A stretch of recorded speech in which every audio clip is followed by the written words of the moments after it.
Hey, what is up guys, Mr. Open Films here, and today I'm going to be making a tutorial.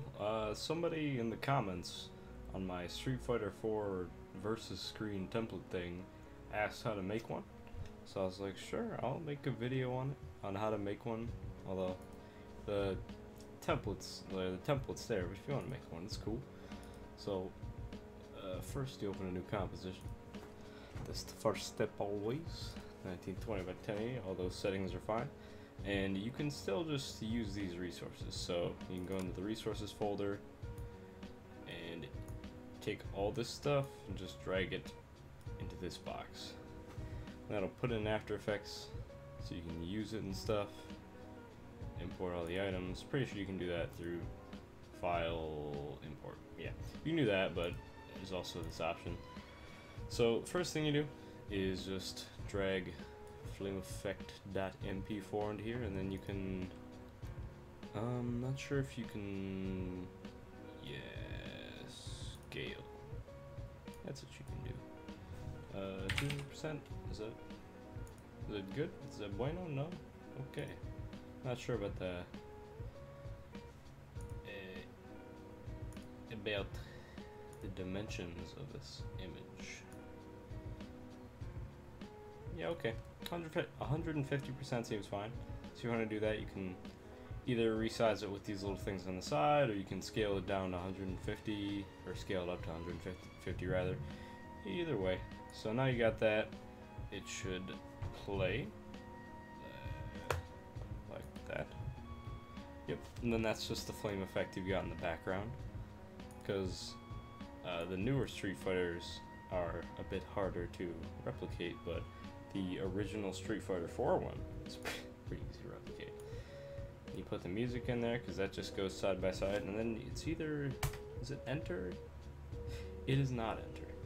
It would be numpad 0 to do a RAM preview, I believe. What a RAM preview does is you can play your video with sound, because if you were to render it otherwise in After Effects, you do not get any sound. So if you want to see if the music is synced up properly with it, you can do a RAM preview. I'm not exactly sure why it's, excuse me, why it's being weird right now, but yeah. Also, you can, just a useful thing, you can zoom in on the little bar thing. This is down here if you didn't know in After Effects, and that makes life easier. And then let's see, yeah, the versus text. The versus text is also, drag it down here, but you don't want it to be, well, you can, you gotta mess with the scale though. So let's see, where's the versus text should be above, yep, there we go. Versus text should be above the flame effect, and then the way that I got the effect that I did in the video is I messed with the scale. So you go down here to transform, and I can't, I don't know if I'll be able to time it right since my RAM preview is being odd, but basically the way you do it is you're going to create a keyframe, or well, you can click this drop down menu, click this drop down menu, transform, and then scale. You can create a keyframe here and mess around with the scale. So what I did was I just made the scale big, so it's like here, so it's here, so it's gonna basically like drop into the frame, which is kind of how it does it in Street Fighter. So I guess you can like 1,000, yeah, why not?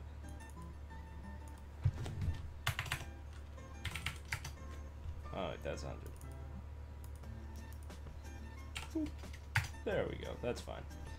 And then we'll go, is it not showing keyframes? Maybe that, hold on. Oh, I guess you can also right click and do RAM preview. Was not aware of that though. And then you can just move along to a different point, like say here, I guess. And then what you do is you would put the scale back down, just double click it and get to 100. Put it back down here. Maybe it didn't, I don't know if it created a keyframe there, but if you change it, it will. So then we go 1000 here.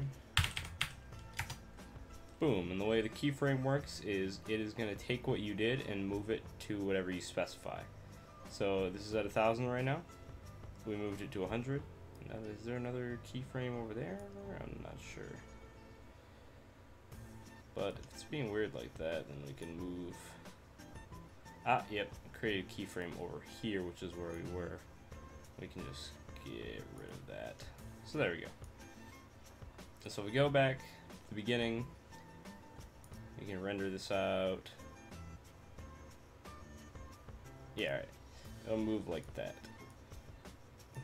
Ooh. That's not how I did it. So what you want to do to create the one that has like inertia to it that I did is you're going to want to go to Keyframe Assistant and just put Easy Ease. And what that does is it gives the animations like momentum, kind of.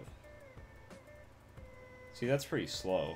It's not exactly how we did it. So what we're gonna do is we're gonna move the keyframe forward so that it goes faster, or backward rather, so that the animation goes faster. Let's see, that's still far too slow. Go here. Let's see about this. It's looking like how I had it. Maybe just a little bit farther back. Boop. I'd say that's about right. Maybe not. Yeah, there you go.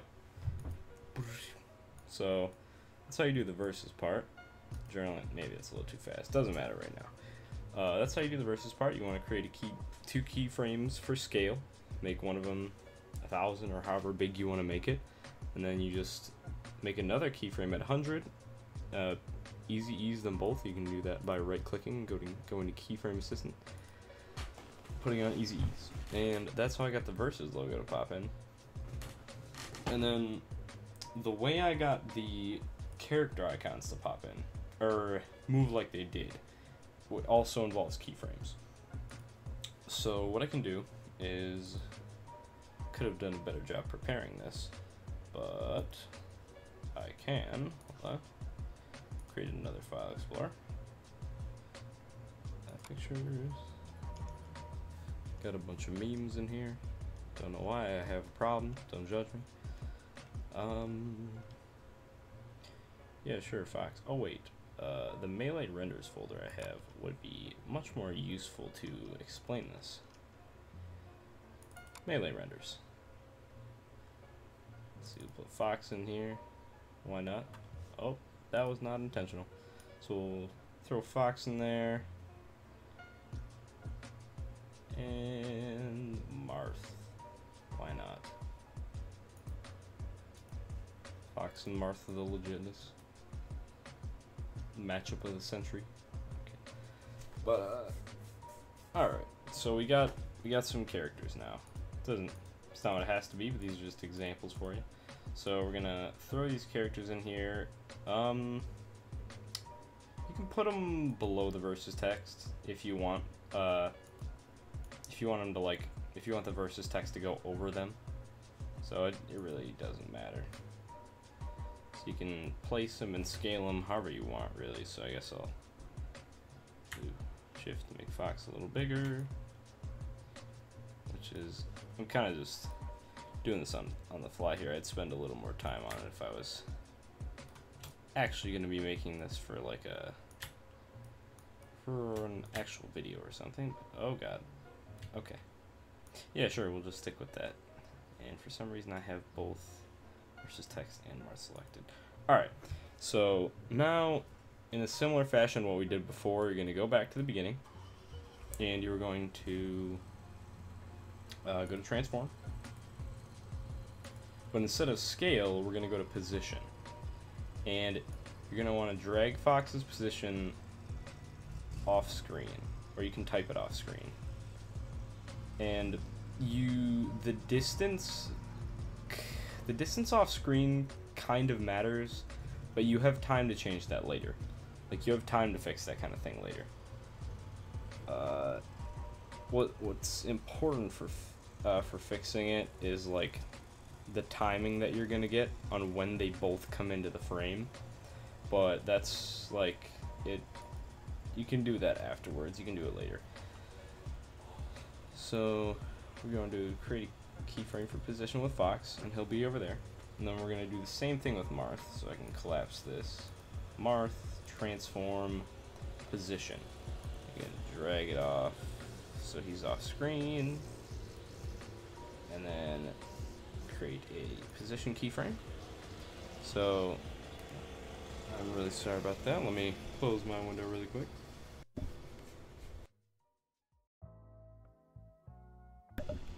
Okie doke, sorry about that. People are cutting the grass outside. So after that, you're going to go to the point now, and you can decide all of this by doing a RAM preview and listening to the music and where you want them to pop in. But let's pick like here, right? And we can pick a different spot depending on how fast we want them to pop in and blah blah blah, whatever. So I guess we can do it with Fox now. Or Marth. So what you do is you just move his position back onto the screen wherever you want him. Then the keyframe's already made. So keyframe assistant, easy ease. Well, it depends on what you're doing. But in a lot of scenarios, I recommend putting easy ease on in keyframing stuff because it makes things look a lot smoother and move a lot nicer than it would without it. So then do the same thing with Fox, put them on screen, and like I said, when it comes to where they are, like coordinate-wise, from where they began, it's gonna influence the timing, like how fast they get to where they need to go. So if you really want to be specific about that, I believe the template already has the proper timing and spacing for it, but you can play around with the numbers and just like, so say Fox starts off at 206 and I move him back to like, let's see, and I move him back to 706, right? So then that's 5, so that'd be 500. So in that case, you're going to want to move Marth from wherever he was 500 units forward, if that makes any sense. Because it's like, he's moving 500 horizontal, whatever this unit is, and then he's going to be moving 500. So they're going to be going the same distance over the same time, and it's going to make the timing smooth and even. So then with Fox, we just keyframe assistant, easy. Since I did this a bit sloppily, they're not going to come into the frame at the same time, but you can already see what's happening. See, so if I were to go to preview this, I'm surprised that actually went pretty well. But what we're gonna do is we can move them a bit closer so that they move in faster. And you can try to time this properly so that they both come in at the same time. Yeah, I'm really sorry, there's not much I can do about the lawnmower. Just bear with me. I think you can see what's happening though. So, boom. And you can of course change the timing. You don't have to start the keyframe at the beginning. We can like, so we can move this over here. And we can push this, and we can push this keyframe forward so it doesn't happen yet. And then we can do that very same process with the other one. So you can delay it. See how because the keyframe is pushed forward, Fox's animation is not gonna start while Marth's does. But since the keyframes end at the same second, they're gonna end up at their destination at the same time. So it's you kind of just gotta play with it to see what you want to do. But if you want to get the, I'm just going off. Everything is happening while I'm trying to record this, but you know, just gotta roll with it. And yeah, so then we move this here, and that gets pushed back, so we get delayed movement. So it gives the Versus logo time to pop in, then the characters can pop in. Another thing is, let's see.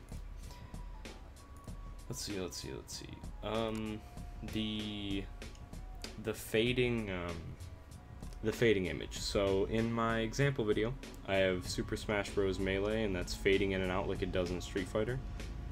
And just seeing if I have a game logo here that I can do this with.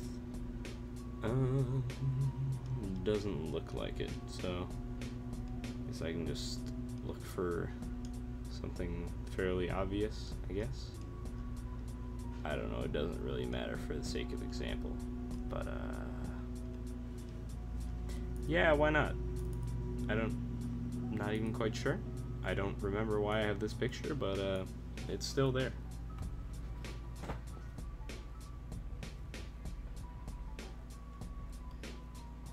Alejandro Garcia. Oh, it was for a research project in Spanish, but that is not important.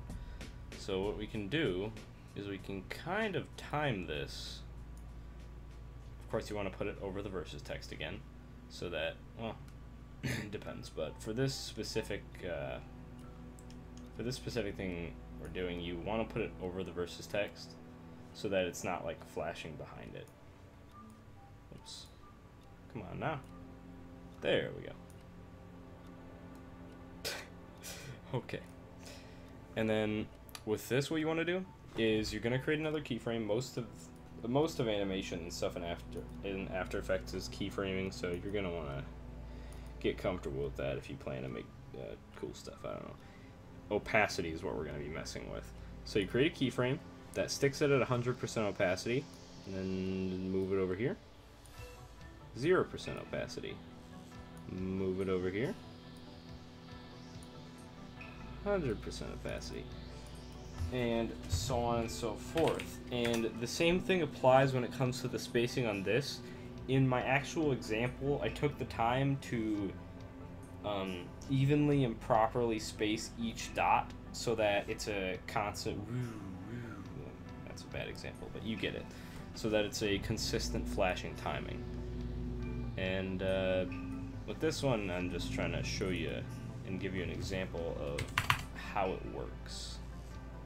So there you go. And then if we play that, well, generally you want to, actually, a good idea is generally you want to start off at 0 so that it gets to pop in. And I don't like that. So what we can do is move that there. So it basically pops in right when we want it to. Now that's a little fast, and there's not that. Actually, what I can do here is I can. Oopsie daisy. I can copy these keyframes if this would decide to cooperate with me. Oh, it appears they've been switched. Okay. I can copy these and try to paste them to give you just give you an example of how it would look if you were actually to render it out. And I don't remember if I put easy ease on this, but we can try. We can try. Easy ease makes basically everything look better, in my opinion. So try to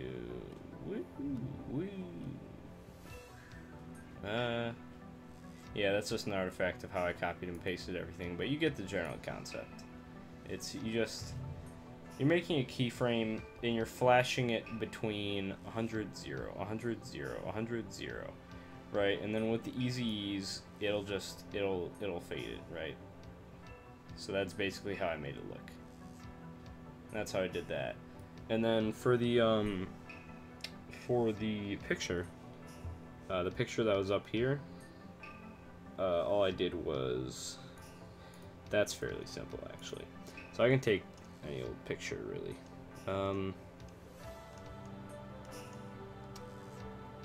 Decisions, of course.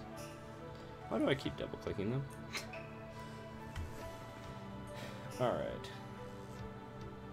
Then you can take the batel and you can put that above this, above versus text, it really doesn't matter because they're not going to be overlapping.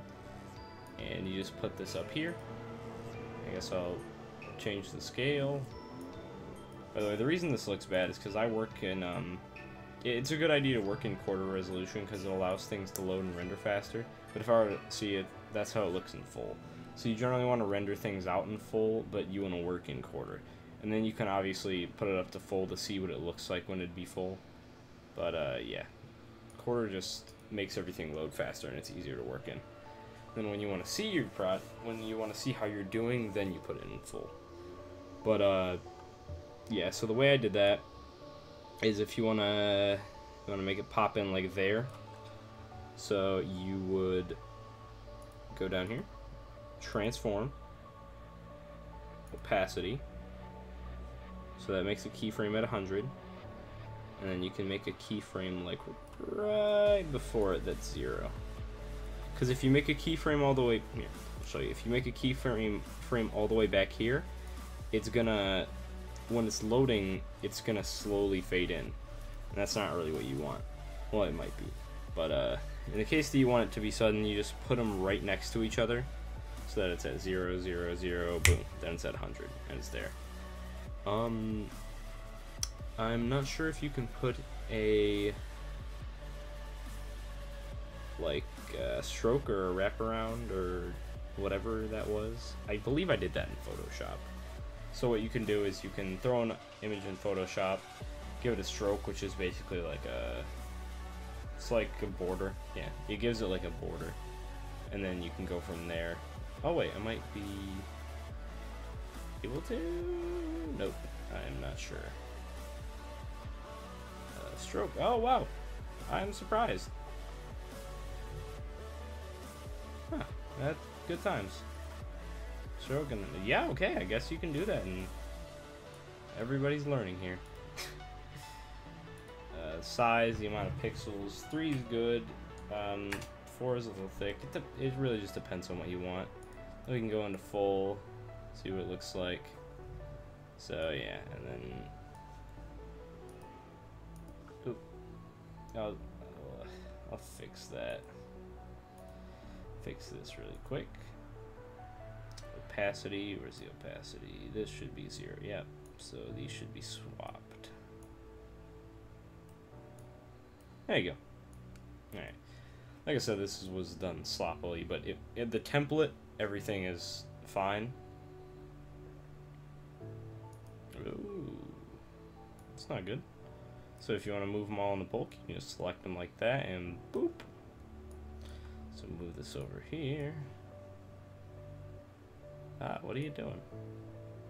Move this over here. Boom. Yeah. It's rendering. Yeah, and that's basically how I did it. But in your After Effects, your RAM preview should be working. So what you can do is you can either press 0 on your numpad or right-click preview and then go to RAM preview. And if you let that load, then it'll play it with sound. So, well, you're gonna have to hit RAM preview to make it render in the RAM preview, then click it again to play a RAM preview. And then once you do that, you'll be able to hear the sounds and you'll be able to match up the music. But like I said, all that is already done in the template. So I'll just show you the template really quick and how you can customize that if you did not know. Here, go on resources, untitled project. If you let that load in, you'll have all this proper settings and such. Okay.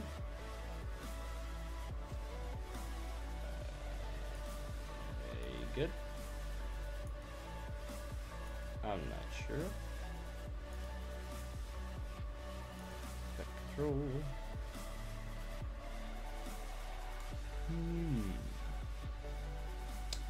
Let's see.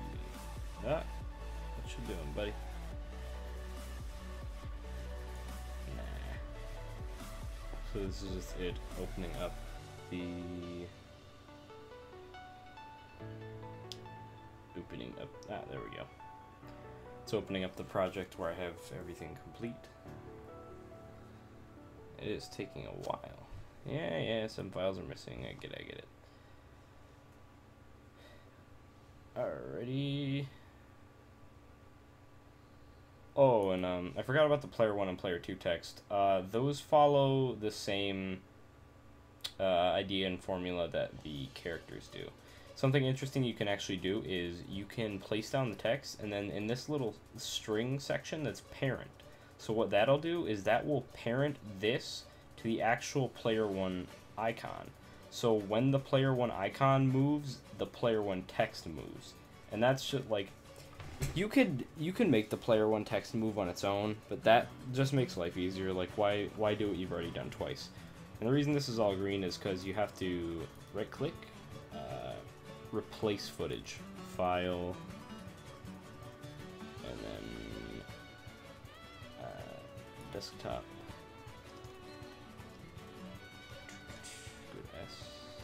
SF4 style versus screen template, resources, lane effect. Yep, so it'll find that in the music. And then the stage icon, that's what you make yourself. So let's see, in that case, replace footage, file. In that case, we used a bottle of Aunt Jemima, I believe. Yes, that's what we use for that. The stage icon. Game logo. Replace footage, file. That was... what was that? Where are you? Oh yes, that was that... this guy. He's the leader of some country, I had to research. Leaders... Then player 1 and player 2, let's see, you can go to... if you have, like, if you're using a different game for this, or, I don't know if you have melee renders or whatever, that works too. It's really whatever you want to use for it. So, like, you don't even have to use characters. I mean, it's advised to use characters, but you really don't have to. Fax. And replace footage, file, 2 faxes, why not? Play this, everything's timed properly. And then one thing is you may have to resize the characters or something. So let's see, where is layout 1? I have to do with the music. Yep. Oh, well that is an interesting effect. Okay.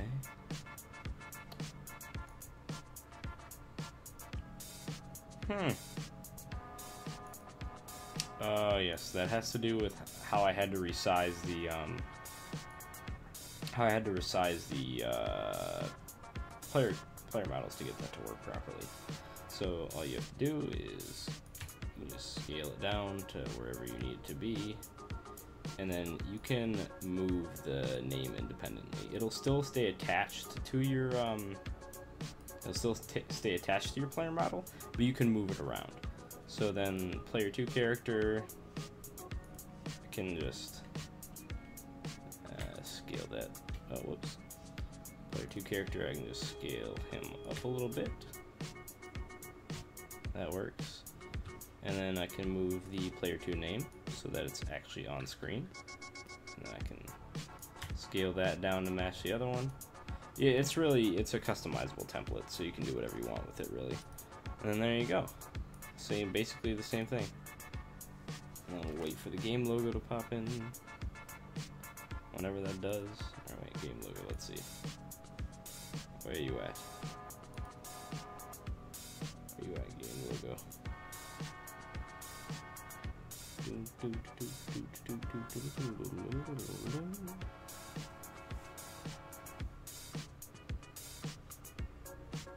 Oh, and not game logo, we're looking for stage icon. That's what we were looking for. Stage icon, transform.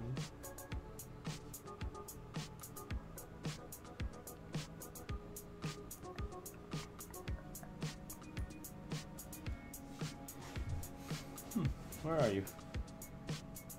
Position. Yeah, the position should be fine.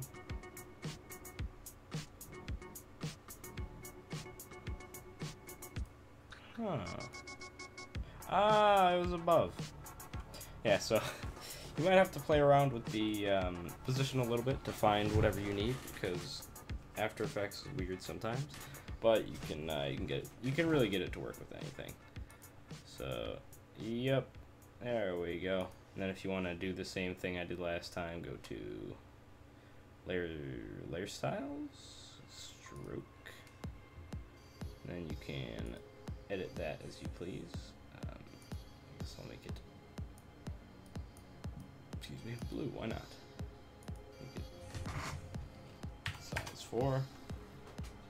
And there we go. We just made a customized version of the template. Although, showed you how to do everything I did here already. I think I got the timing way off on the other version, but it's because I couldn't listen to it. This one is properly synced with the music and everything, so that's good.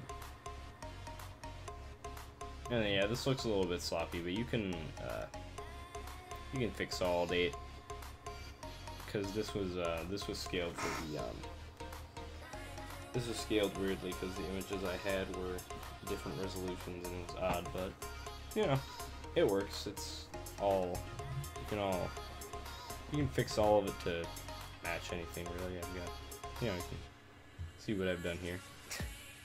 But with this one, you'll have the with the template, you'll have the like the properly flashing game logo. You'll have this thing pop in, and then the portraits are timed properly. The character icons are timed properly to come in. So that's good. And then it all matches up with the music. So alright, I hope that answers all of your questions. If you have any more, you can leave it in the comments section below. And thank you very much for watching, and have a nice day.